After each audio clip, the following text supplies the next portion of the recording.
calling this meeting to order officially at 9:40.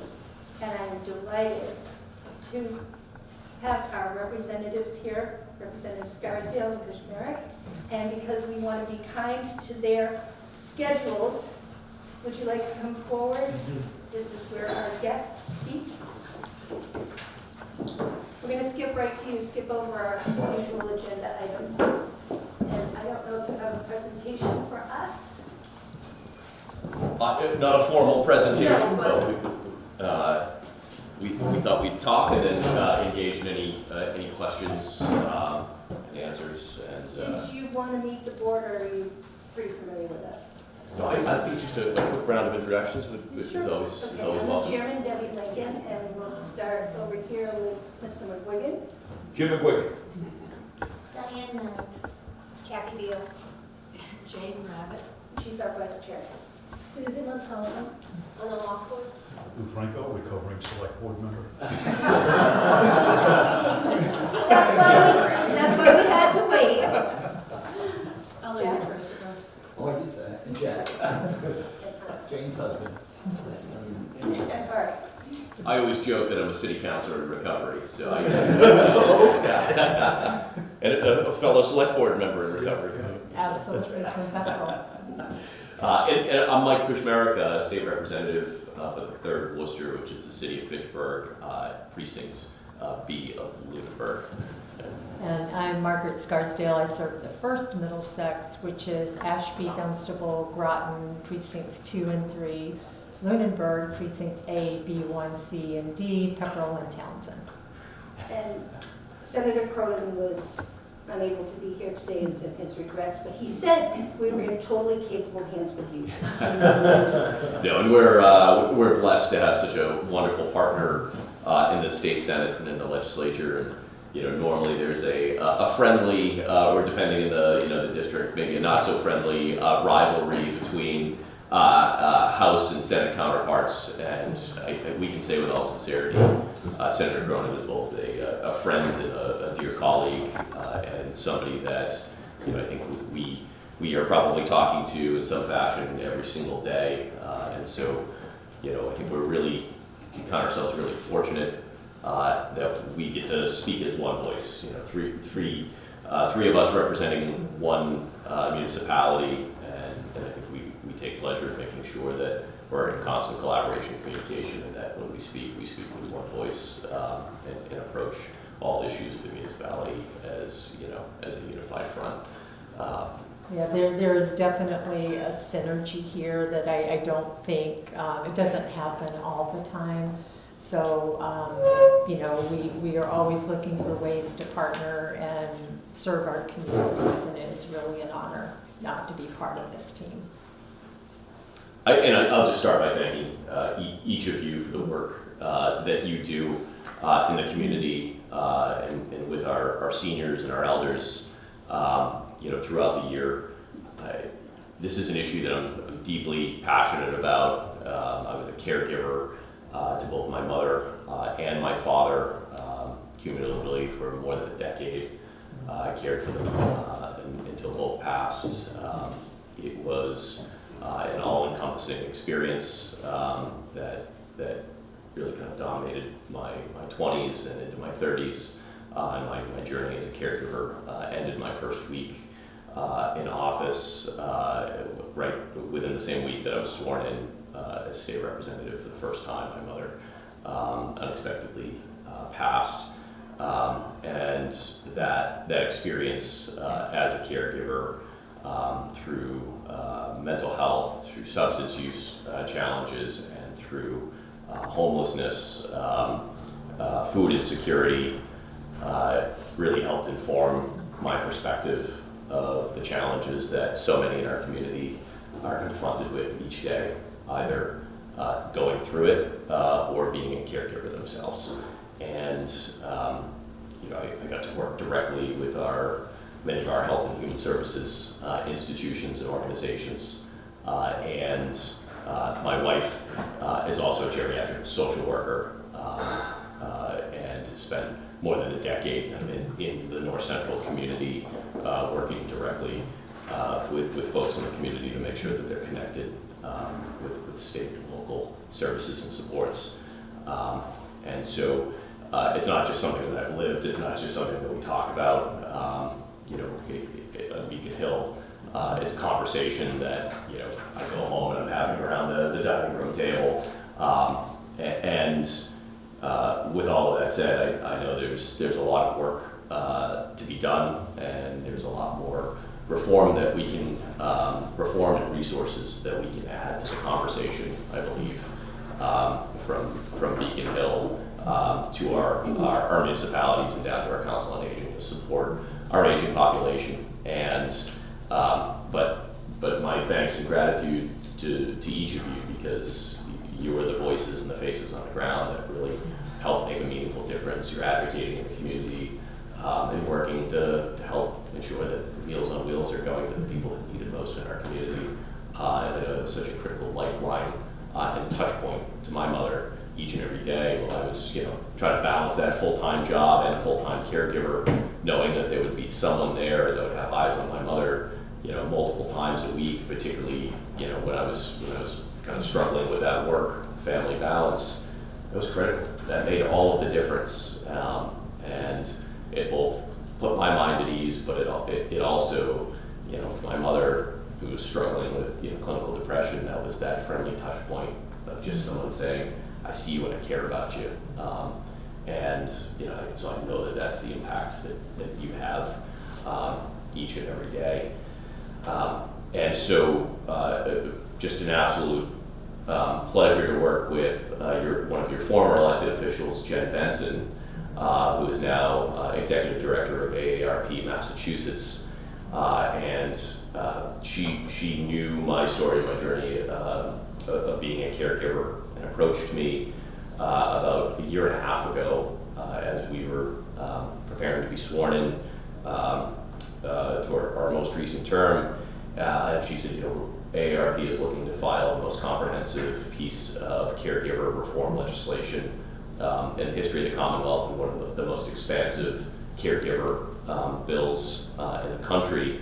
And we're asking for you, alongside Senator Joe Comerford in our neighboring Senate district that covers Ashburnham and kind of that western tier of the northern border. And so together we filed a large omnibus, kind of large encompassing piece of legislation that would look to overhaul, provide additional resources and tax benefits to those who are providing care to a loved one.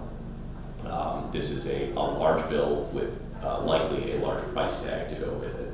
This is something that I expect will not be passed in the next year, but will be kind of a part of an effort that I will spend the next several years working on, along with so many of our colleagues who are also passionate in this space.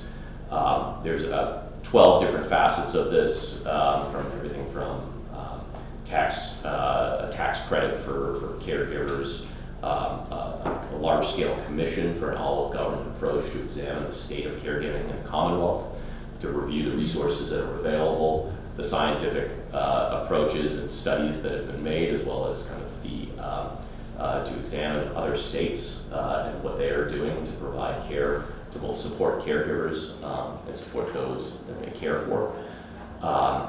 And everything from respite care for caregivers to also training and additional resources.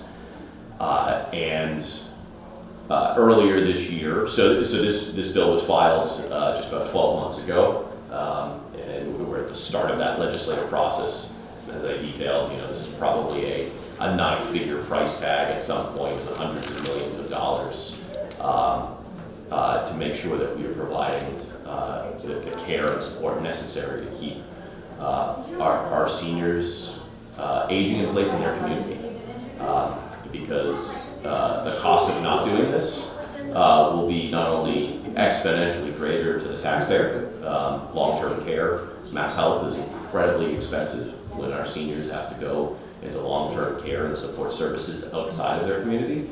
But it's also the right thing to do. and to keep people aging in place in their community with loved ones, and in a home and a setting where they've lived in for most or all of their life. The health outcomes are exponentially better. Folks live longer, their health outcomes are better. And again, it's just the right thing to do. And I think all of us want to stay with our families and our community for as long as possible. And so we're at the start of that process. But earlier this year, in the wake of the tragic fire in Fall River, there was a real intent by the legislature to ensure that we do comprehensive home care reform. This is coupled with long-term care reform that we tackled last session. But this is really looking at making sure workforces are credentialed, that there's additional layers of oversight at all levels of home care, making sure that we're really adapting to the new needs and changes of home care on the ground today, creating that layer of both credentialing and accrediting for the industry and the workforce, and also looking to incentivize and encourage more people to go into the workforce. As we know, we have an aging population, the acuity of needs is growing, but the folks going into the field of human services is actually declining. And so if we're really going to confront this issue head on, and if we're serious about providing care to our seniors and our aging populations, and ensuring that there's kind of aging and independence later in life, then we have to be serious too about investing in the workforce of the future. Not just today, tomorrow, but for the decades to come. And the data's there. There's 1 in every 7 people in the Commonwealth consider themselves to be a caregiver today. And so the likelihood that somebody will be a caregiver in their community is more likely than not in their lifetime. So I think that's pretty telling of the projections of where we'll be as a Commonwealth.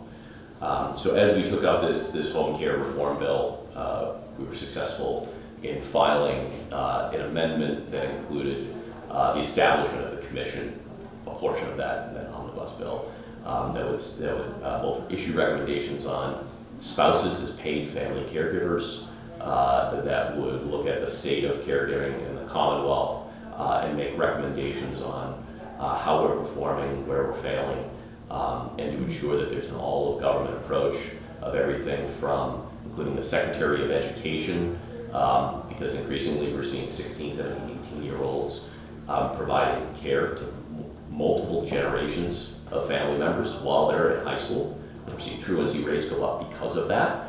And it's not just an urban issue, we're seeing it in rural, particularly pronounced in rural communities as well, as a cause of truancy in our Secretary of Education establishments, which is truly concerning.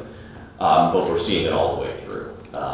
And so making sure that labor and workforce as government is also attuned to family and medical leave. It's not just for new parents who might need to go out on leave. We're seeing people leaving the workforce to care for their parents or to care for a loved one with an extreme disability, an intellectual disability. And so ensuring that we're kind of, that the government is actually attuned to the issues and challenges on the field, and that we're adapting as necessary and in real time. So this will be a fairly expedited commission over the next 18 months, including about 20 stakeholders, and that also includes organizations like Seven Hills and ADDP and ARC, to ensure that we're kind of looking at the scope of the continuum of care within the field of caregiving. So that's a lot that both the legislature is working on, and that Rev. Scarsdale and I are truly passionate in delivering on. And I don't want to take up all of the oxygen, so with that, if I haven't already, I'll turn it over. Thank you, Rep. Kushmarek. So I have never failed to be moved by Rep. Kushmarek's early story and his dedication and his commitment. And and just how fundamentally that can change a person and your perspective to go through that experience. Unfortunately, he's not, that's not an isolated incident of people having that experience. When I delivered Meals on Wheels for the Pepperell Senior Center, the Albert Harris Center, I knew that I was probably the only person that the people on my route would see that day. And it was really very humbling to just be able to sit down and talk with them for 10 or 15 minutes and to know that they then felt connected and not so isolated. So, the services that the councils on aging provide to people who were really vulnerable and feeling isolated, there's no measure for how important that is. So I want to echo his gratitude to you for the work that you do and the care that you take and the diligence that you undertake to make sure that you're bringing everything to the table that you can. I do think that this is an issue of extreme importance to the State House. There were over 22 bills filed around some version of home health care, caregivers, spouses of caregivers, trying to make sure that we're also giving them tax credits. So that the omnibus bus bill that Rep. Krishmerik talked about, I think it will bring some fundamental and really some pivotal changes to our communities, and eager to continue supporting that. I know the entire delegation is. So Deb had sent along some other questions. I just want to try to touch on them briefly about issues that had sort of percolated to the top, I think, for the council.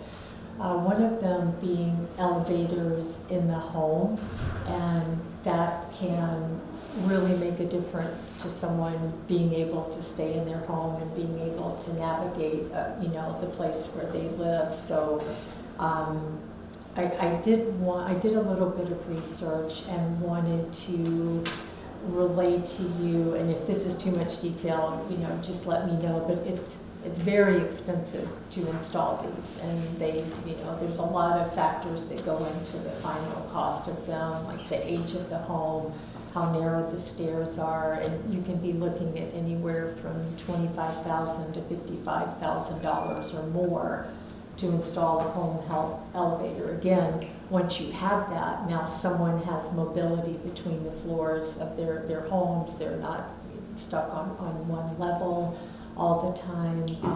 It certainly provides safety in the home, but there is a possibility of getting a letter of medical necessity, which can help offset the cost of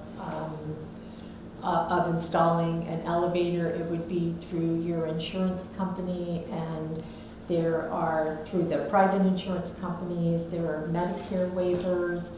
There appear to be VA benefits if you have, if you're a veteran, Mass Health, and even the FSA, the savings account that people can contribute to.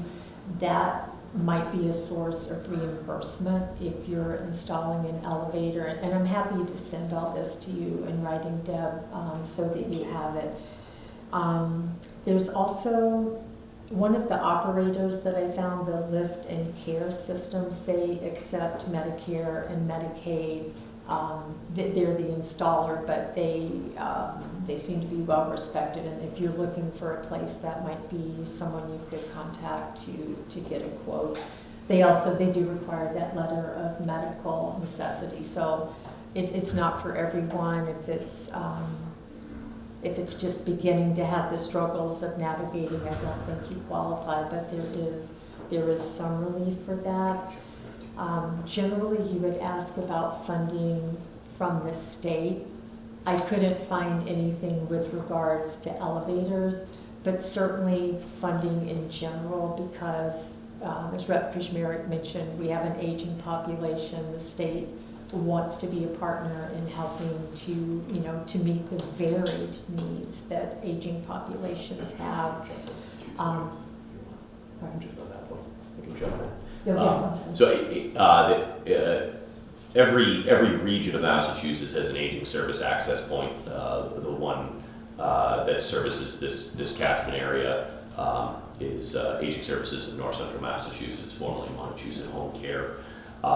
And as part of their intake process too, you can also ask for them to do an assessment of some of what your home needs are, everything from grab bars in the shower to occasionally some mobility and access. So they essentially try to look at what someone might need in their home and then a potential payment source for that as well. And so often they are skilled with helping folks to navigate what those needs are and what they're entitled to. And certainly if they're on a Mass Health, if they have Mass Health, they might be entitled to additional services and supports. And they can both help to connect you with somebody who can make those changes to your home or modifications to your home, or connect you to the insurance company and help you to navigate that process. So kind of coupling with that private payer model that's available. So I always encourage folks as they're looking at what their potential mobility needs are in their existing home to make sure that they're in contact with Aging Services in North Central Massachusetts. Well, thank you for that. So, for other funding sources generally, I mean, there's certainly the state budget. The governor just released the FY27 budget at the end of January. The House is looking through that now. I know Rep. Kushmerek and I have spent time, trying to go through the numerous sections and understanding what the governor's starting point means for our communities and where we need to improve on that or double down on things. Certainly the line item for senior centers, it's usually a per person for anyone over age 60. Trying to build off of her starting point. And I always tell people, because I usually get phone calls once the budget comes out, these numbers are terrible. I mean, if the governor started at the top, there'd be nowhere for the House to go and nowhere for the Senate to go. So I think most people view that budget as a starting point. Notwithstanding, I think we have extraordinary challenges this year with our budget. We've taken some significant funding streams that we have been entitled to and enjoyed from the federal government for years. Those have been pulled back, and so I think everybody's looking closely at every single line item. But there are things like competitive grants as well from the Executive Office of Elder Affairs.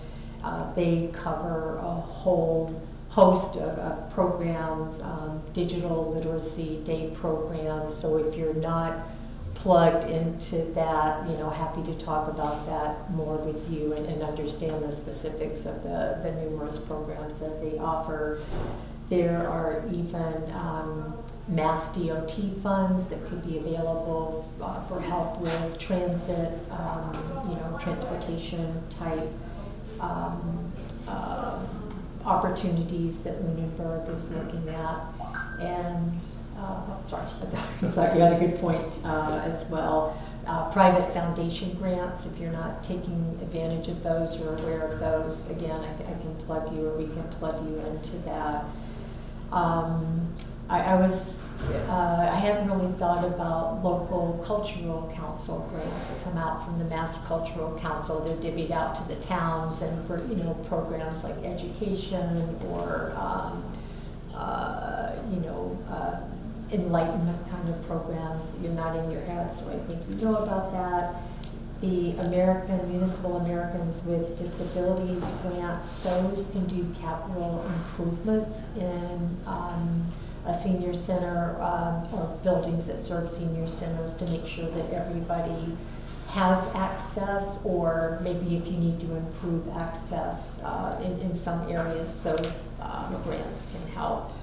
There are grants for nutrition. I myself wrote a grant a couple of years ago for a T-Mobile hometown grant They run about $50,000, so not an exorbitant amount of money, but they cover specific community-centered improvements.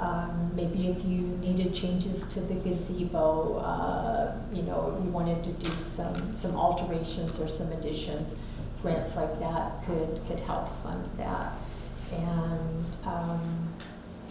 And then there's a Massachusetts Health and Healthy Aging grants that I just started looking at, but happy to look into that more if that is helpful. So there are other things out there. I think for Rep. Kishmarek and Senator Cronin and I, you know, as I said, the budget is out. We are beginning to think about earmarks, those one-time ad hoc community or town-specific needs that an earmark could help with. If you have 75% of the funding, is that something where we could get the other 25% of the funding? And we've been really successful with that. We were at Turkey Hill yesterday.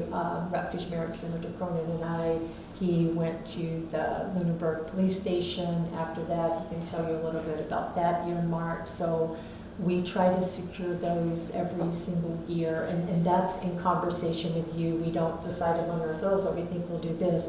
We want to hear from you. You know, these are the top 3 things, or, you know, 4 things that would help us, and we will work to make sure that that can get done. It definitely is a priority for us, and we're happy to be a strong partner there. Yeah, just to reinforce that, you know, we certainly want to hear from you. You're on our priority list for directed funding of the budget, and so we headed difficult financial times, so we always do that caveat of, you know, it could be a challenge this year or next year. So, but you're on our priority short list, and we are anxious to hear from you about where we can provide that most meaningful direct infusion, whether it's capital or programmatic needs. And you know, we loved partnering with Senator Cronin for some of the exterior enhancements a few years ago, and certainly would love to partner with you once again to help your continued work. And you know, we know what a blessing this center is, and the work that the council does. So we are here and anxious to help and to support. I have to say that omnibus bill is amazing, so thank you so much for that. And I have to ask, is there anything that we can do to support that bill in any way, or will you let us know when there is something that we can do? Can we write a letter as a council? Who would we address it to? How can we help you with this legislation? I think certainly it's currently before the Committee on Revenue. I think a letter of support is always appreciated and helpful.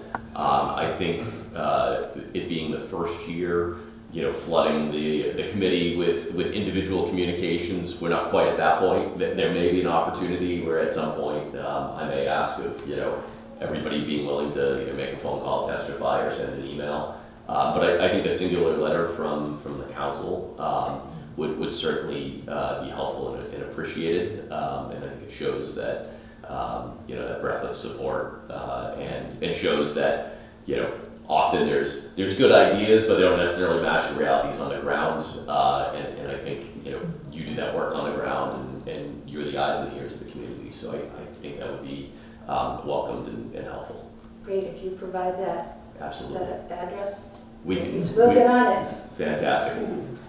Thank you. Of course. Right, any other comments? Good. First of all, thank you so much for what you do. I mean, you people are clearly kind-hearted and concerned about your fellow human being, and we're really lucky to have such hardworking people.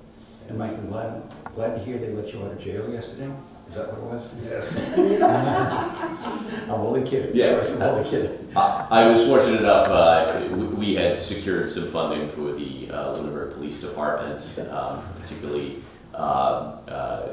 smaller communities don't always get the same level of training access than some of the larger cities. So Lunenburg is actually the first in North Worcester County to get, so they are kind of the regional asset now for a software system and training apparatus called Milo. It allows for both de-escalation training as well as everything up to live shooter training for kind of a mass shooter incident. And it provides police with kind of every aspect of scenario that they might anticipate throughout their day-to-day performance, or hopefully never in a lifetime that this scenario. But it allows them to kind of reinforce their training and their lived experience every day. So they've had this in play for about a year, and some other police departments have been able to come and go through the training. But yesterday they had about half the department going through the training, including both the fairly new Lunenburg police officers as well as veteran and experienced ones. And they gave me the experience of both observing them trained and it gave me the opportunity to embarrass myself alongside the officers as well. So, they were particularly kind to me, but it was impressive just to see both their training and to see that they continue to invest in their own training and development and make sure that they're prepared should the worst ever happen, that they're ready for it. So. Mike, if I could just ask a real question. Of course. With regard to healthcare and aging, we know that in approximately 24 years, about 50% of the population will be over 60, and we're about a third of the way there. Healthcare is going to become a continuing issue, and I particularly appreciate the elevator reference because it is cheaper to put an elevator in than to sell your house and the disruption. But the other side of it is, all of our healthcare provider and agencies are hurting for people right now. It is only getting worse by the day. And we know the certain agency for the federal government is removing those people out of this country who are the backbone of our healthcare program. I've witnessed some of them even policing, trying to scoop people out of schools up in Maine. What's the plan in terms of making sure that we have an immigrant population that remains intact here? What are we going to do? What is the strategy? Yeah.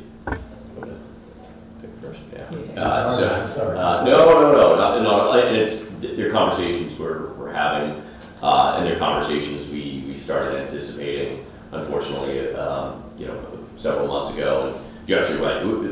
The human services and long-term care workforce was already stretched thin. It was stretched thin a few years ago, and it's continued getting worse. We're seeing retirements and industry exits and transitions faster than we're seeing the new generation of employees going into that field.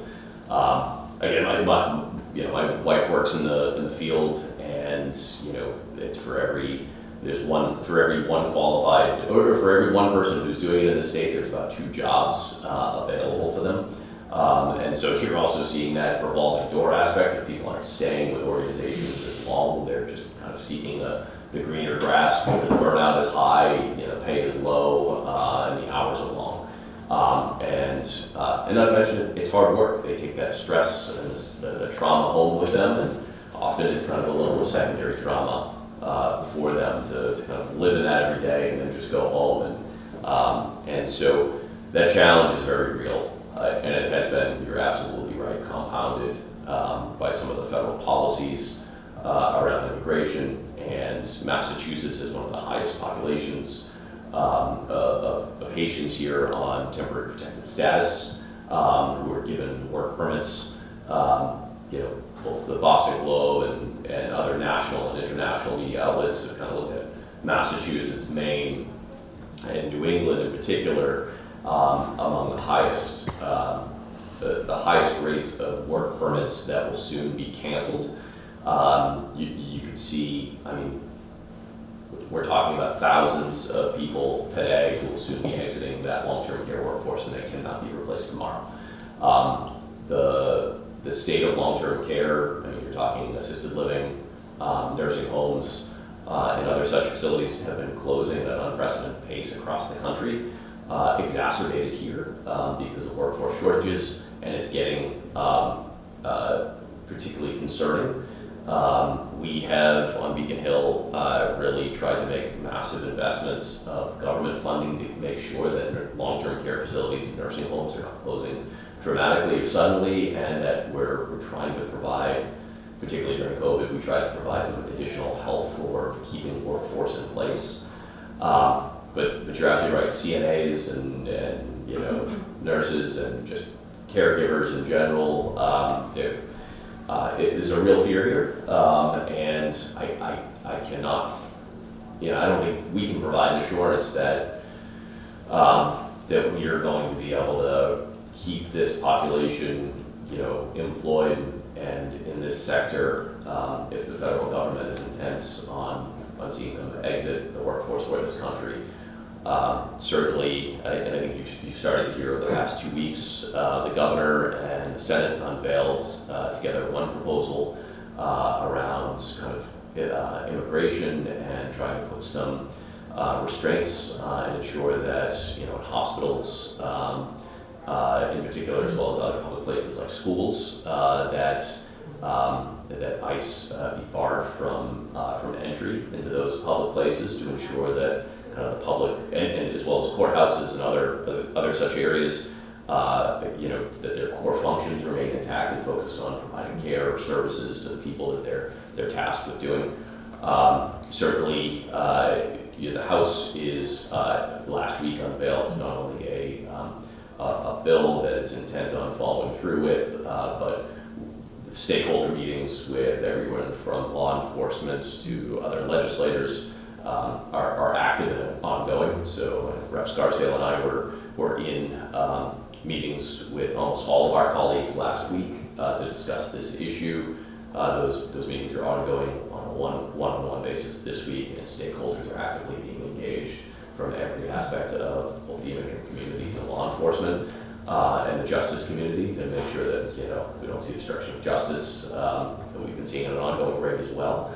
So it's complicated, it's nuanced, and our options as a state, I mean, we only have so much jurisdiction, and we can only do so much to impact what the federal government chooses to do, so that they have a certain layer of jurisdiction and right that we can't interfere with, but there's certain guidelines and parameters that we're looking to keep in place to make sure healthcare institutions, educational institutions, and places of justice to make sure that witnesses, defendants, and victims are not deported before justice is served. The Commonwealth has jurisdiction over those proceedings, and ensuring that we really try to control and make sure that what is within our jurisdiction, that we have clear guidelines on, and that we have articulated and codified in law where that jurisdiction and where that prioritization is.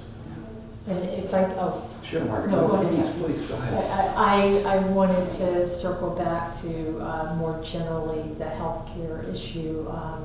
Like I feel like we can't be here without reminding people that Neshoba Valley Medical Center closed in August of 2024, and that just blew a hole in healthcare out here. You know, not only for sick people and people, you know, who needed immediate care, but certainly for our fire departments who now had to rally and try to fill that chasm that was left by the really sudden departure of our only emergency center in the area.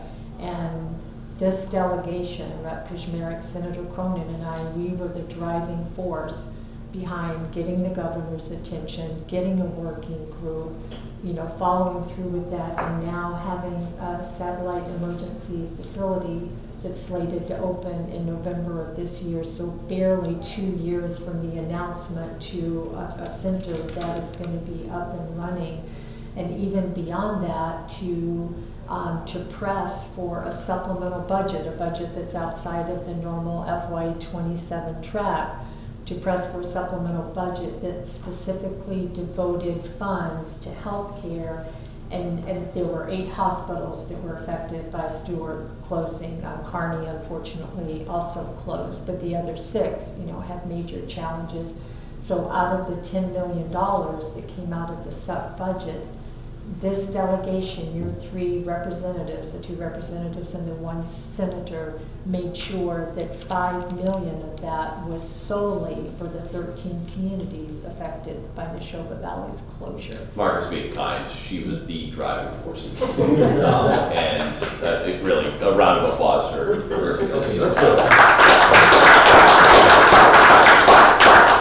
I mean, everybody navigating and every legislator was fully aware that Margaret was driving the bus on this, and she made sure that she was a thorn in the side of the administration, that not only once the legislature appropriated funds, but to make sure that this administration and Governor Healy allocated the funds to North Central Massachusetts into the Neshoba catchment area. Margaret was the one driving those conversations and forcing the administration to the table to make sure those funds got delivered. So, Thank you. thank you. Thank you, keep it up. On to Keep the going. next thing. Yes, I think Anna we had will a be. question. So I appreciate all the information, Ms. Carsdale, that you shared about grants. Hopefully, if you could forward that to that, would be great. That'd be wonderful. One thing that is extremely frustrating for me, trying to assist and, being a volunteer is that, this information is difficult to put together. You as a state rep had to do research. We go from Mass DOT to aging services and, Now imagine a senior center with 2 full-time employees trying to navigate that. And, at the end of the day, I find that, well, let's start with this. I did a calculation. Massachusetts budget is the 10th highest per capita in the country. So if you get our budget divided by our population, we're, depending on the year, in between 10 and 12. That's pretty high. And yet, the towns are struggling with getting money. And I know, we need to find ways to get cash delivered to the communities. We know how to spend that money. This pavilion was built, with town money and, many years ago. The pavilion behind where you got some supplemental money for us was also built with town money, personal gifts, So we know how to take care of our seniors. And then to create this massive bureaucratic way that we have to still go through, we already paid the taxes, to get this funding it's difficult, especially for a small community. Larger communities, they have more resources than we do. But literally, we're talking about a senior center with 2 full-time people, and this group here, they volunteer a lot in here. So we need to find ways to make it easier for small towns like us to have access to these funds without having to write, 10 different grants, with the possibility of maybe getting one of $50,000. And I don't know, to begin, let's find a way to administer these grants in a way that it's easy to find, and it's, but generally speaking, I think we just need to take some of this money, there are grants, and just making it part of our local aid and let us decide how we're going to spend the money, because we know how to do it. We take care of, our budget is very lean, and we put the money where it needs to be. We do it, So it's kind of a request, more than a question is, please make this easier, more accessible to small towns, and if possible, just give the towns money directly. Yeah, and I couldn't agree with you more, even trying to find this information, it was kind of a revelation for me to understand there were all these different pockets, and I'm a legislator. I have a staff of 1, so yeah, it's a really small office, so you're trying to do these things, but I will say there have been really robust conversations, including one I had very recently with Chair Mazzola and your town manager about UGA, the unrestricted general government aid bucket, which, rather than saying you can only spend it on the schools or transportation or whatever, it's here's a bucket of money, you guys decide. I mean, that's not a panacea, right? Right. Your select board might say, oh, actually, this is where we need to spend it. There's no guarantee how it's dispersed. But, it's showing that faith and that respect for people who have the lived experience of what Lunenburg is like and what your challenges are and what the most critical needs are, because it's a very lean budget. I go to town meeting, I hear people say, what about this line item? Every line item has been looked at and whittled down and pieced together, and let's think outside the box on this one. So I do think that having access to something like that doesn't require a week worth of grant writing and then waiting to see if it comes in, I couldn't agree with you more. Less bureaucratic. Yes. And just to add to that, I have my legislative aide, Rebecca Hess, with us here today. I think many of you know Rebecca. She's a frequent flyer here alongside Senator Cronin's staff as well. But certainly, to that point, if we hear you loud and clear, but also as you're trying to navigate or find answers, please see our offices, Senator Cronin's, as a resource, as an asset to you as you're looking for whether it's specific funding or just trying to navigate whether it's bureaucracy or just kind of the challenging fiscal environment. We're here to help and to support you, and certainly folks at home.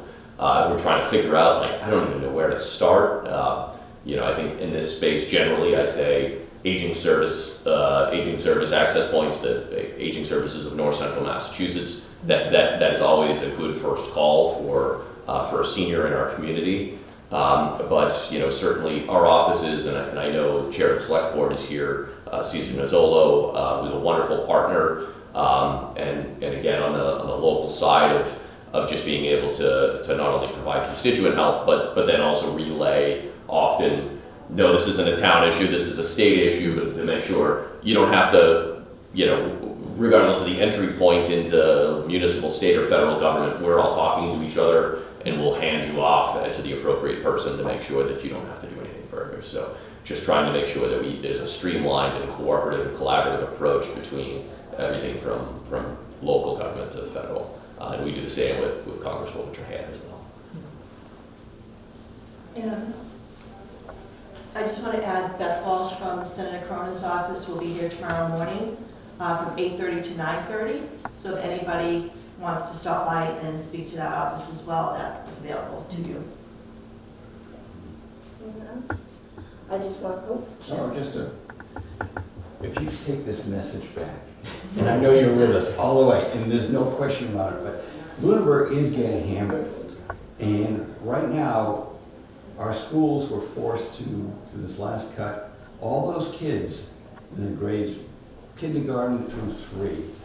Right now, the third graders are only reading at 46% of the population is reading at age. And right now, we don't have any reading aids. You know who's doing the reading aids right now? The superintendent and one of the lieutenants are helping and coaching these kids. We need some help there. If you look at our ratios in terms of student population to teachers to population, we're the highest in the region. We're taking a beating here, and I can give you all sorts of data around that, but I'll be more than happy to share it. But you got to bring it back and say, folks, you got to pitch some bucks out our way. You really do. And it's our kids. These kids aren't reading. You're wrecking them for their entire life. You know what I mean? You're not getting it there. And so we need help. We really do. And so That's, no, please. Yeah, can I just say, I know we've taken a lot of time, but Jack, this is very near and dear to my heart. I think you know I dropped out of high school at the end of my Right. junior year to go to work full-time to help my family make ends meet. I was able to get my general equivalency diploma. Years later, I finally got my college degree. There is nothing more transformative than education. And you're talking about teaching kids to be curious, to be critical thinkers, to be future leaders, you know, and bring fresh ideas, and we have got to make that investment.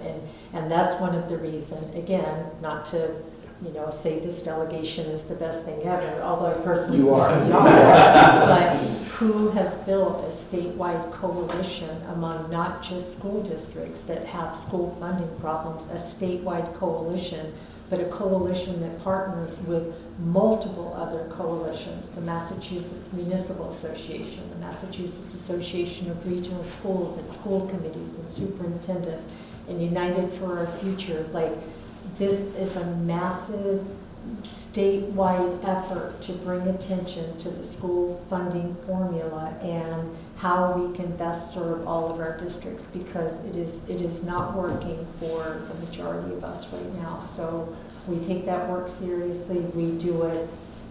I think we are on a call every day with someone. There was a fiscal crisis action team call last night that I took from the car on the way back from a wake. Like, we are invested in this, and we hear you, and we are on it. And certainly on the House side, there's been that commitment and acknowledgement of we have to go back and look at the formula. And you know, I think the chair of education has said so recently on the House side that there's a real commitment of looking at the school funding formula and how it impacts rural and suburban communities. Rep. Scarsdale, myself, Senator Cronin, each of us in our last, just to show our demonstration too, of, I think we were the only delegation where each member of the delegation secured a separate earmark for the schools as well, to make sure that, that we were expressing to the town. And I think we tried to close, just between earmarks alone, I think about 15% of the budgetary gap that was expressed to us in last year's just through direct funding. As really trying to help where we could. To your point on literacy, and you're absolutely right, Massachusetts has been a leader in literacy rates for about 50 years in the country. And while we were patting ourselves on the back, we weren't really paying attention to what everybody else was doing. And so recently we've seen Alabama and Mississippi, typically among the lowest performers in the country in educational standards. We saw them jump up to the top 10 and grow over the past decade in terms of literacy rates. And so, I think there was finally that acceptance of we can't just rest on our laurels and assume we're Massachusetts, we're doing everything best. And instead we started looking at what are these other states doing that are seeing tremendous growth in their literacy rates and closing these gaps. And their approach and methodology has changed dramatically, and we haven't been doing that in Massachusetts.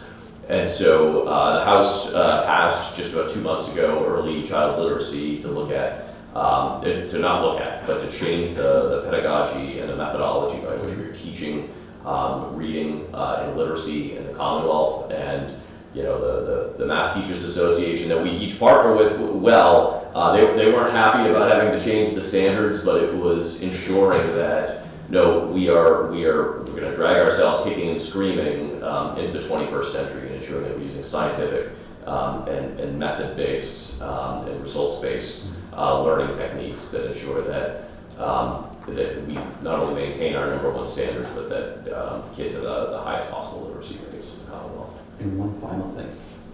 I want to say, I want to say thank you very much to yourselves and Mr. Cronin as well. You're a great operating team. You're getting stuff done, and it's apparent, and we can see it. Just gotta get the message out to the other guys. They need to work as well together as you. Okay, thank you. I'm sorry, I'll be quiet. I'll be quiet. Thank you so much for being here. Thank you. This is an impressive bill, Thank you, Leslie. impressive volume of work that you've done. Please come back, you're welcome anytime. Thank you to our delegation. Thank you.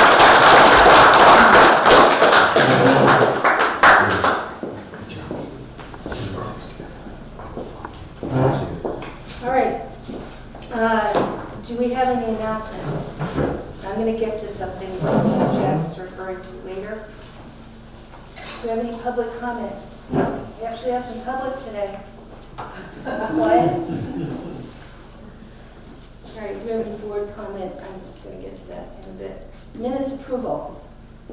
You had asked that we send the minutes out to you. Everybody got them, okay? Yes. Everybody had a chance to look at them? Yes.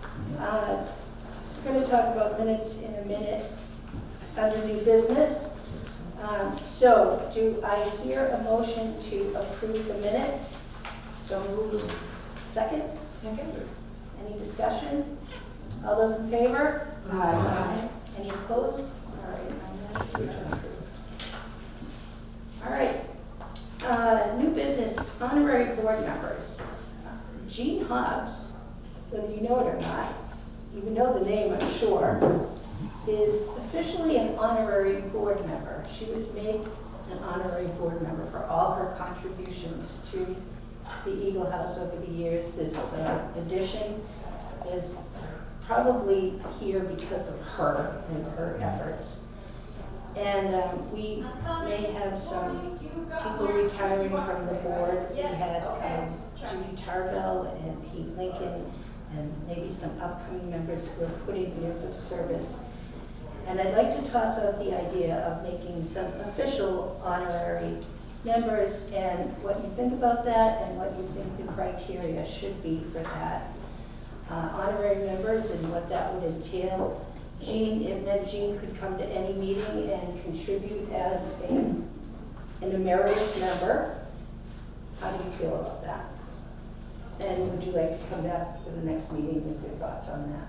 What the criteria would be? I was thinking something like 4 terms, which is 12 years. That's a long time, 10 plus years. But I don't know your thoughts. I don't know what you think the criteria would be, but I'd like to throw that out there. If you would like to have honorary member status, what you think so, and what you think the criteria would be. I like it. I think it's a great idea. I think it's a good idea as well. All right, so shall we revisit this with what the criteria should be? All right. Minutes taker is not exactly new business, but my wonderful husband presented me with an early Valentine's present called Claude Note. Record, transcribe, summarize.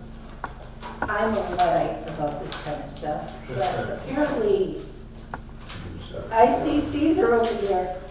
Yeah, I mean, it's useful, but it doesn't replace the work for creating minutes. It Right. just changes the work that you have to do, right? Okay. So you still need to watch the meeting, you need to read through it all and revise it. So, it's not perfect, but it could be fun to try out maybe. Is anybody smart enough to figure this out so we can try it? I think Lou is. I second the nomination. Lou is very smart. He writes patents, he loves. I'm just the man behind the curtain. I'll have Darlene take a look at it. Oh, yeah. So I'm giving them a Valentine's present to Darlene. Tell her it's with a lot of love. Well, thank you very much for that. Deb is taking minutes today.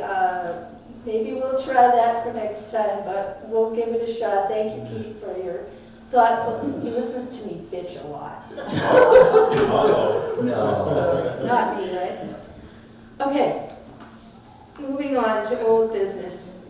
This is not a quarter for financial reports, but we will have one next month.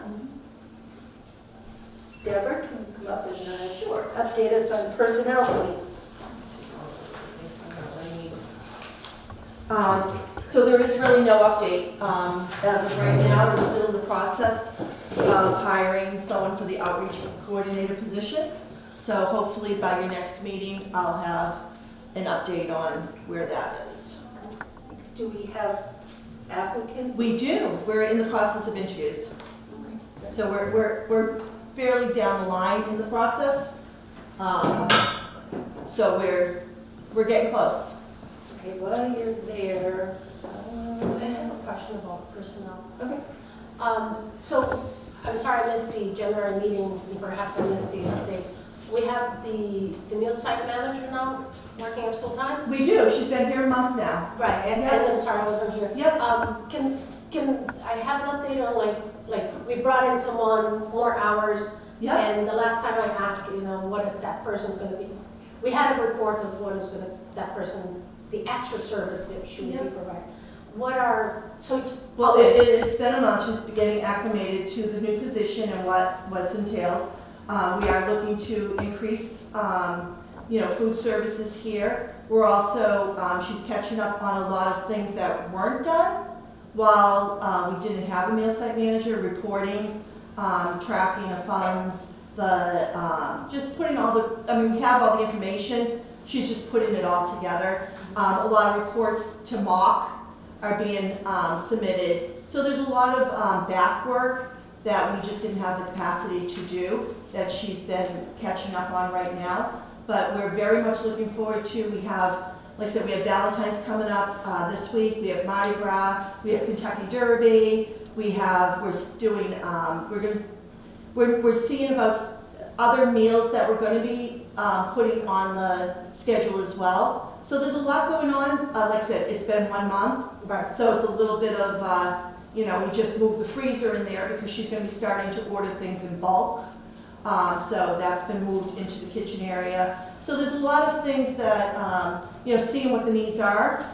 So like I said, we basically treaded water and now she's actually swimming. And it's wonderful, and it's just such a weight off of Michelle and myself. So it's been fantastic. Yeah. So in terms of extra services that we are going to provide, like I know we talk about doing cooking for one and all that. Yep. You don't have a clear picture of what that is yet, just because there's so much catching up.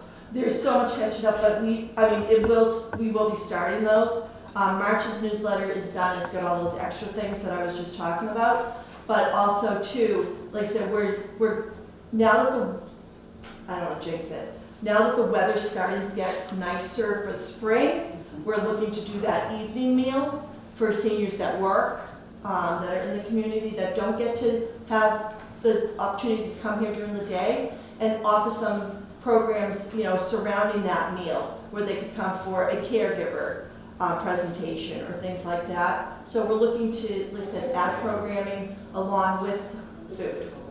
Because food brings people in. Yeah. All right, well, thank you. That was Yes. my question. Do you want to stay there and give us your Sure. reports? On number 3, the Caregiver Resource Connection, just so everyone knows, we are having a couple of things coming up. One is today at 11:30, which is Be a Better Listener, and it's for caregivers who deal with those with cognitive issues, dementia, Alzheimer's, things like that. So we are doing things with the caregiver group, continuing that Thank you. on. So, and then, do you want me to just go into the director's report? Sure, as long as you're there. We'll just stay.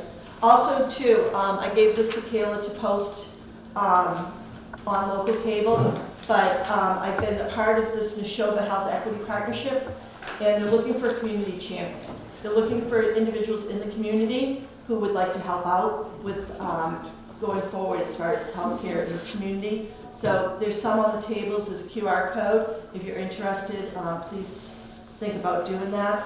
And then I know we were talking also about caregivers getting financially stipends for taking care of their loved ones.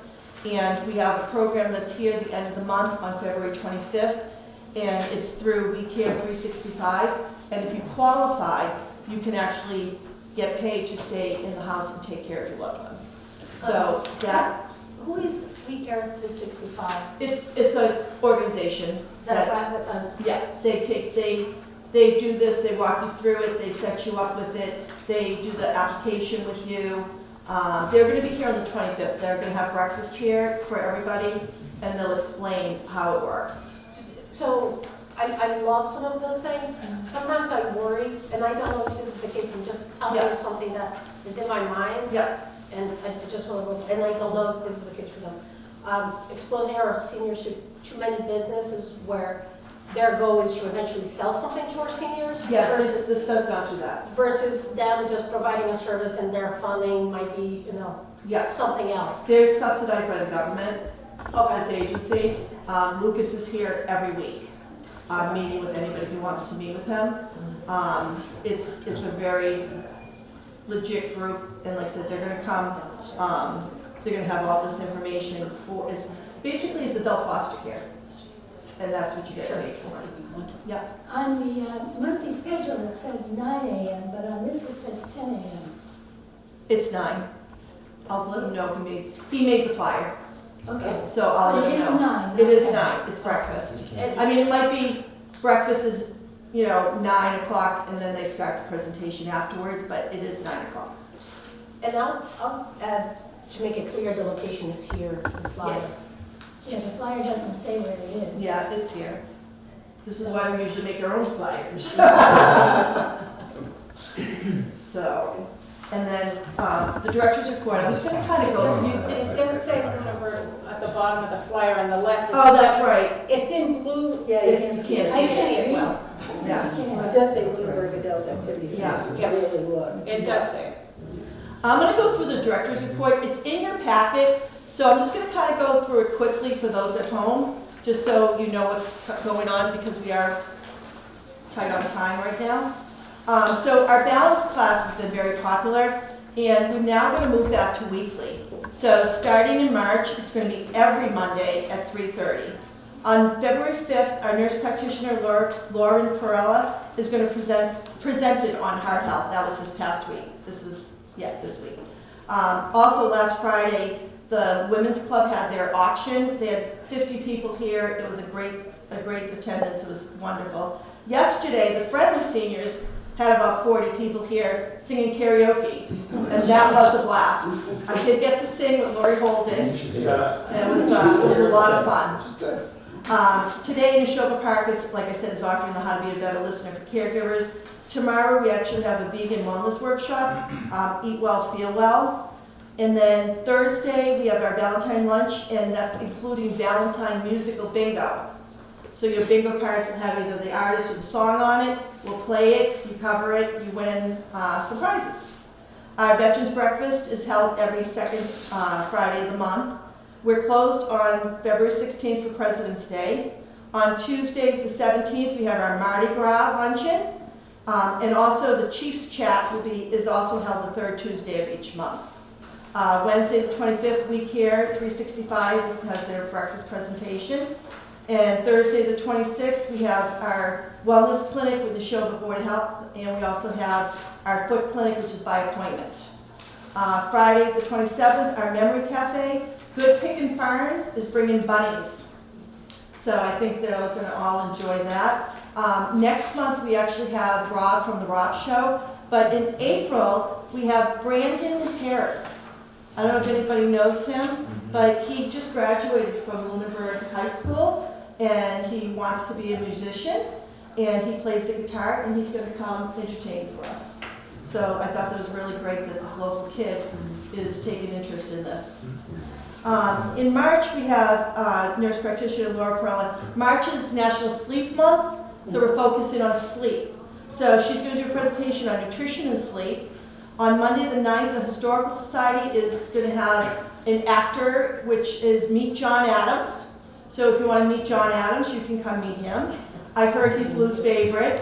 Yeah. On Thursday the 12th, we have Linda from the Assessor's Office is going to do tax exemptions for seniors. And we also have our Irish step dancers that day. On Monday the 16th is the community read that the library is doing, so they're going to be here. Anybody in the community, the book they're reading is Food, Inc. Tuesday the 17th, we have our St. Patrick's Day luncheon, corned beef and cabbage. On the 12th, when the Irish dancers are here, we're going to have shepherd's pie. So we're going to hit both of them. Friday the 20th is going to be Get a Better Night's Sleep with Adam Nuzzolio. And Adam is a registered polysomnography sleep technologist. Almost got through it. And he actually They do the sleep studies. They do the, when you go to have a sleep study done, this is what he does as his career, and he's gonna come talk to us about sleep and getting a better night's sleep and what these studies show and what they can provide for information. Our fundraiser group, the Eagle House Supporters, on Sunday, March 22nd, doors open at noon. They're going to have a gift card bingo frenzy. So basically, you're gonna come, buy a bingo card, and if you win a gift card. So it's a fundraiser for them. There's also gonna be raffle baskets, 50-50 raffle, things like that. It is limited to 50 people. So the first 50 that come in are the 50 that are gonna play. Like I said, March's Memory Cafe is from the Rob Show. And March 30th, Lunenburg Floral and Gifts are going to do spring arrangements. So you can come make a floral arrangement for the spring. And then just kind of looking ahead to April, we have the Massachusetts Pharmacology School in Worcester is going to come ask a pharmacist. We have make your own greeting cards. We have the casino trip to Encore. We have an April Fool's breakfast. We have Volunteer Appreciation Week. We have a program called Planning Ahead, Strategies to Pay for Long-Term Care. We have our Kentucky Derby celebration. And like I said, we have Brandon Harris from a graduate of Lunenburg High School coming to play for us. No questions. Oh, no, go. Well, You can ask a question. yeah, who can ask the question first? Again, you might have given an update for seniors reading at the schools. Did that take off? That we're in the process of working on that. We have That's yeah. coming up. That's coming Oh, up. Yeah. All right, that's later on. Yeah. Would you like to tell us about the telehealth hub? Sure. No, I have a question for Oh, all right. I can report, but I'll do this. Your call. Go ahead. Okay, Lou just informed me, I didn't realize the Dullman's Club was a secret society because it didn't get mentioned in any of your stuff. Well, neither did Ish or Well, we don't know about, that must be our secret club. neither. Third Thursday. Remember last August? Third Thursday. So I gotta remind my husband. You're a regularly scheduled program. Oh, is that what it is? You We're not are. a special event? Yeah. You're right, it's secret. It's like school and Yeah. voting. All right. You want to address the telehealth? Yes. So we are getting very excited about this. It's, like I said, it was an idea, and we are seeing it starting to flicker and come to life. We actually are meeting tomorrow morning with Beth Walsh from Senator Cronin's office to see if we can achieve some funding for them as well. But we also have a grant application that's with Chinna right now, Chinna 9. So that will provide us with a lot of what we need for this telehealth. I did put in your packets just a little overview of what's involved in creating a telehealth hub. So just so you have an idea of what we're working on and working towards. But we do have, we've been given a lot of green lights. And like I said, hopefully, as soon as I find out, like I said, we definitely have the funding for one of the projects, and we have the funding for the rest of it. We'll be ready to get started. What is the cost? It seems like there's a cost associated. So for inside the room, it's, you've got the computer, a desk, some of it's written on those things. A lot of it's just, furniture and what you need. The grant that we applied for will provide for that. It'll get us the computer, the desk, the chair, privacy screen, a scale, blood pressure cuff, things like that. So it'll be just little cosmetics, making the room look nice. We've already got we've already had the funding through the town for the flooring in the building. So the flooring will just be put down in that area as well. And where is it going to be? It's going to be in the back area, the back side door. Okay. That leads out that way. I can show you after the meeting. Like where the puzzles were? Yep, go out through that door. Okay. Yeah. So, and like I said, we're hoping to have ramp access there. so that people can come in and out right through the side parking lot and come right in and out that room. You know, in case they are feeling not well, you know, they're not coming through the building. So, but it's very exciting. I'm actually, like what I said, the Neshoba Health Equity Partnership, we had a huge Zoom meeting on all of this and how it takes place, and I mean, they're right there to help us with it as well. So it's a lot of working pieces, and it's all, the gears are all fitting together very well. Thank you. My question is, who's staffing that? So, basically, it will be, the outreach coordinator will set them up. Yeah. Once they're in the room and on the thing with their physician, we step up. Yeah. It's not ours. Ours is just to turn it on, connect the link, and exit. So it's, and like I said, we'll have, you know, appointments that they'll set up. You know, well, the doctor will set up, and then we'll, you know, make it in our, put it in our books and be able to do that. Yeah. So in most cases, will the person that's going to participate in this, their caretaker probably should be there? Most likely the caretaker will be with them as well. Because I can't imagine. But also if they don't have a caretaker, if they're just, you know, independent themselves, that they just don't have a computer and don't want one. And I mean, Michelle in the front office and myself, both in previous careers, were medical assistants in doctors' offices. So we do have that training with, you know, everything that needs to be taken care of. I'm actually a certified phlebotomist. Not that I would do that. Not that I would do that here. But yeah, we do have that training to be able to take care of these patients. Sounds good. When do you need us to be To be what? finished? Today. Like 15, 20 minutes, and then we'll convert the room over for the crowd program. Okay. Thank you. All right, we have a caregiver resource connection coming up, which is this. Right. And our group is not actively working on any programs. We're very much appreciative of Deb keeping this going and inviting people in to keep the caregiver thing going throughout the rest of the year. So I can use this with the correction of 9 o'clock. I can use this with the Facebook page. Yep. I can, you know what, I'll have Lucas make a new one, and I'll email it to you. Okay, great. Yeah. Great. All right. All right, perfect. Special town meeting, Article 12. Anything anybody wants to discuss about that? I will get to you. No. Oh, that wasn't That's not you, that's me. That's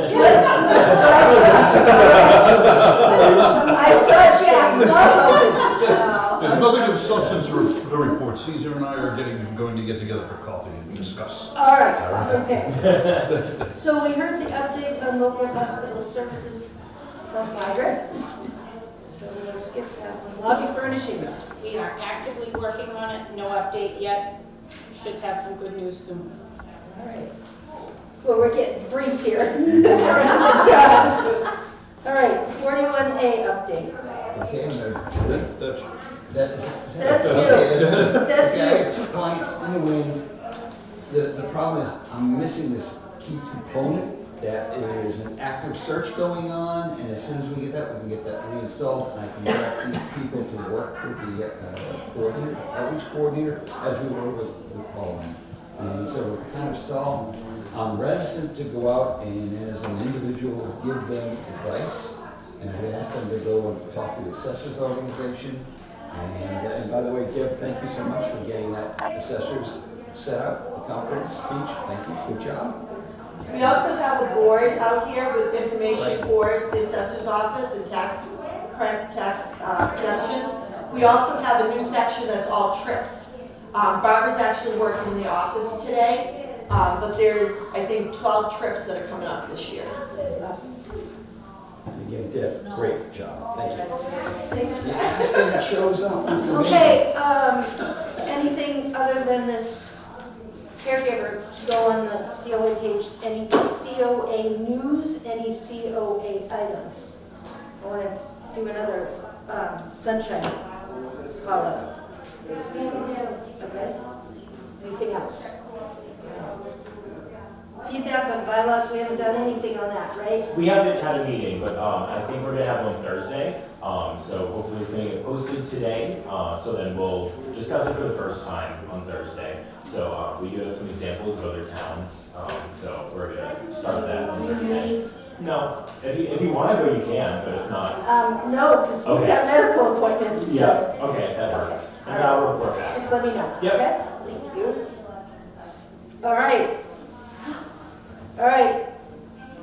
Eagle House Supporters Report, we don't have any. No, like I said, Barbara is working in the office today. Yep. Because Michelle is off this week. So, but they do have, like I said, all the trips. Please check out the trip wall. All the trips are up there, all the A information. trip wall. A trip wall. But also too, they're building up for this gift card frenzy. Yeah. So if any businesses are watching or individuals would like to donate a gift card in any denomination, they will greatly appreciate it. Okay, thank you. All right, now, under notes and communications, I received a forwarded letter from Jack to our superintendent. Hello, Jody, just wanted to say it was a pleasure meeting with you at the school committee update meeting. As shared, I'm representing the Council on Aging with their approval, and I'm working with Deb Goodsell. During the meeting, you mentioned assigning this project to one of your lieutenants. Unfortunately, I didn't record this person's name. With your permission, I would like to contact that person and perhaps set up a meeting to exchange information, ideas, and begin an initial scope development. My highest regards, Jack. I'm going to ask you for a report on what's going on, Jack, but I need You're on time. I need to say something really quickly, okay? I would highly doubt, and I know the superintendent's going to say this to you, I would highly doubt we have more than a handful, if any, reading specialists in our senior community. We have a handful of retired elementary school teachers who would probably be qualified to teach reading. I trained in elementary ed, I wouldn't feel qualified to teach reading. I would say if people come forward to you and they're not qualified to teach reading, direct them to story time. We have a wonderful program where we read stories that came about. Pete Lincoln suggested during COVID that when kids were housebound and they needed something to do, the seniors, not just seniors, anybody could read stories. They're recorded and they're put out on our wonderful cable access channel. We read stories and kids can watch them. It's broadcast and it's also on YouTube. If people would like to do that, particularly the seniors are great at doing that. That's a wonderful program. I'm really hesitant to say that as a Council on Aging, we are backing seniors being qualified to teach reading. So that's my caveat. If anybody else has a comment on that. Apparently, when we spoke, maybe I didn't make myself clear. I think it's wonderful. It would be a wonderful, joyful experience for seniors and children to read together. My problem was you approached it from, we have this data, and I think we can help fix this problem. We can't. We can share a joyful experience and maybe read with children as an extra activity, but we're not qualified to be reading teachers. Plus, you're in a sense, you have people who aren't teachers telling teachers what they need to do, which is, you can't do that. So that was what I was trying to get across to you. I think it's a wonderful, no, I don't think you did though, in a way. Well, that's why I'm going to that listening class next. But You know, I think it is a wonderful, joyful thing to read to seniors. I did the reading program on the cable TV. I did that. It's wonderful. But you can't approach it with, I've got this data and there's a reading problem in town and I think we can help fix it. You can't approach it that way. As a retired teacher, if I was teaching and someone came in that wasn't a teacher and told me that, I'd probably not be too accepting. So that was my problem with the whole thing. And I don't think you heard me when I said that. Maybe I'm wrong. If I could respond, I did hear you. And my experience has been that it's a lot more complicated than anybody on the outside looking in could imagine. People doing the work always know more. But I also have been reading a lot. And part of that is to get the parents to read to their kids. That's part of this program. That was my open house speech every year. And so the question is, where I come in is I can try to help the martial forces. I can bring data to support that, but this is not my program. I'm simply an engineer trying to help in an installation. And all I know is we're doing poorly. We're doing average. I can't say we're doing it, but we're not better than anybody else by any stretch. And the kids need the help. So whatever we can do, we have resources, we have energy as seniors. I'm not sure what we've got because we haven't got into it yet. So the proposal was, let's have the seniors get together with the students, along with the teachers and the administration. The superintendent, when I spoke with her, Jody, she thought that was a good idea. Let's go and explore. And that's why she gave us Kim. It's Kimberly, right? Or Kimberly? I think so. Kimberly, Can to I work just with us. interrupt for 1 Okay, second? we're gonna run out of time. I have to go to another meeting at the town hall, so I won't be able to take the rest of the minutes, which I hope is none. Probably. Okay. All right, Just the I don't see non- much more on there. I can always watch the video if I need to. I think we're pretty much done. Okay, all right, thank you. Unless there's more board comments. We'll just make note of the time of adjournment for you. Yes. How's that sound? Please do, thank you. So Diane, I do hear what you're saying, and I'm hearing it from your perspective, and I am not trying to be an expert. All I can do is identify that we have a problem. And when I brought this up at the, by the way, you should, I don't know if you had a chance to see it, last week's school committee meeting update on things that where we were. And when I spoke with Jody at that meeting, she was all for it, let's go try something. We gotta muck around with it and see what we have, we don't know. And I'm not an expert in education. I taught a lot, but I taught graduate school for 15 years. That's a lot different. Yeah, and so For teaching reading. it's a different game altogether, and I accept that. So why, I won't be taking anything, I don't own this program. I'm trying to assist the schools to do what we can, and we have the resources, we have energy that we can apply. So let's try and see what we get. And I know he's thinking, you still didn't hear me. No, I did. I just want to, when I heard of the program, I thought it was just going to be seniors reading in the school, which can be an Which would be activity. wonderful. And I thought it's a great thing, and I think that should be our role, is to organize volunteers, that if the schools are open for it, organize volunteers to come and read in the school. Kind of like, I used to read with my kids. That's the limitation of, without the respect, Jack, and I really like you, the people doing the work knows best, and they have the data better, and they understand better. I do hear a little bit, like, crossing a little bit of that line, like, I think our line should be, Dr. Fortuna, can you use volunteers to, reading at school? And that should be our line, and everything else, I think, we should leave it to the schools to lead. Thank you. Everything originates from a problem statement. Our problem statement is really clear. How we solve that problem is a multitude of ways of doing it. But we do have a problem, and we can't. I think this is what I'm saying is, I think regardless if we have a problem or not, I think it's wonderful to have seniors reading to children. And we don't need to have a problem to have this established. And there's not a problem statement here, Jack. I think everyone's saying let's limit this to what we can do, and I do hear Diana 100%. We just gotta be careful the language that we use.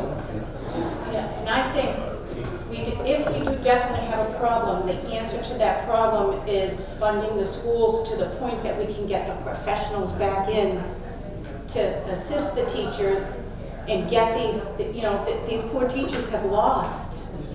How can you help the child that's struggling and help the other 20 some odd kids in your class that can't do it all and their hands are tied? And the answer is addressing the schools and the funding and whatnot to get the professionals back in there. Right. That meeting, Kathy, that we went to, there was the issue of the override fee. Yeah. And there are some folks that are unhappy with the school system, don't want to pay for something that they're. Understood. And that's where the problem lies, and that's the way we need to address And it. we need to understand all those components of it, and maybe there's other solutions, I don't know. But all we know is it isn't working as well as we would hope. And I Our also children are our understand- future, 100%. Yeah, and we also know that this is a mass education system. This is not specifically built for one individual. They have charter schools. So, anyway, Brian, I really don't believe it. Yeah, I respect you dearly. Jack, been there, done that. I know that. The hardest part for a teacher is having someone who is not an educator coming in and saying, this is what you should do. As I said, it's a wonderful sharing experience for seniors and kids to get together. We did it once before with them. It was wonderful. But you can't, the way you presented it was, I've got this job, and we're going to help fix that problem. I think we can fix it. We can't fix it.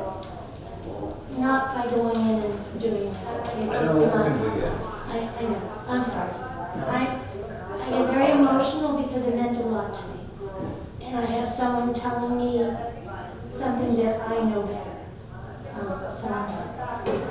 No need for being sorry. I think this discussion needed to happen. I think to have the support of the council to say that you have the support of the council. You have the support of the council to say that there are some energetic seniors who would like to assist in sharing a reading experience with the children at the discretion of the educators.